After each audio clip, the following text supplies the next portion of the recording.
Hi, today we're going to take a look at what gears to use when you're out on the bike in winter time. Well, the first golden rule to remember is to always try and make it as easy as you can on yourself.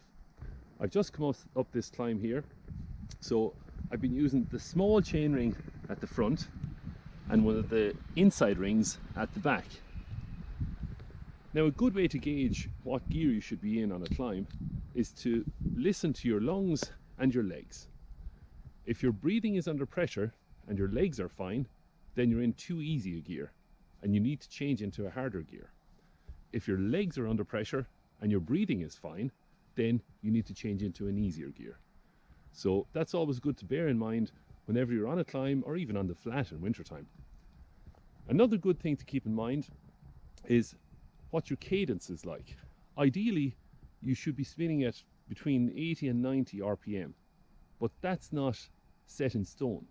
For some people, they're more comfortable to be using a slightly lower cadence at maybe 70 to 80 RPM. And if that's you, that's okay. On a climb as well, what's important is to always start the climb in an easier gear. And then as you near the top, you can change into a harder gear. It's always important to use all of your gears. Some people have a thing in their head that they say, oh, I want to save gears for when I come under pressure. Why not use your gears and save your legs instead? So change into an easy gear at the bottom of the climb, and then as you go up along, if you feel strong, you can change into a harder gear as you go. Another good one to bear in mind, in winter time especially if the roads are slippy, is when you're on a slippy road where there's leaves, or even if you encounter some ice, change into a higher gear and pedal at a lower cadence, and be careful of using your brakes as well. By using the lower cadence, it gives you more traction and you've better control over the bike, as opposed to using a higher cadence, which would mean you would have slightly less control on a slippery surface. An important one as well is to always, with your gears, when you're changing them, to ease off a little bit. So if you're on a climb and you find yourself over-geared, instead of trying to jam it into an easier gear while you're under full pressure, accelerate slightly, then ease off the pedals, and then change gear, so that you're not under full pressure when you're changing gear, because that'll save the chain from jumping and make the transition a lot easier for you.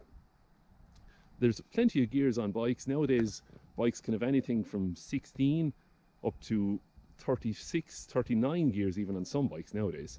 So there's always a great variety of gears, but in general, people tend to stick to maybe 5 or 6 gears that they use most of the time. A good point of reference also is on the chain line. So you've got 2 chain rings at the front, and on this one here I've got 12 sprockets at the back.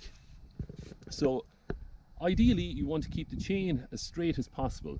So when I'm on the inside chain ring at the front, I don't use the last 2 sprockets on the outside at the back, and the same when I'm at the outside chain ring at the front, I don't use the last 2 on the inside at the back. And that keeps the chain pretty straight as you're riding along, and it lessens the chance of the chain jumping or having a misshift as you ride along. It also increases the lifespan of your chain because it's not under as much pressure. So there are a few tips there to bear in mind whenever you're out on the road in wintertime and what gears to use.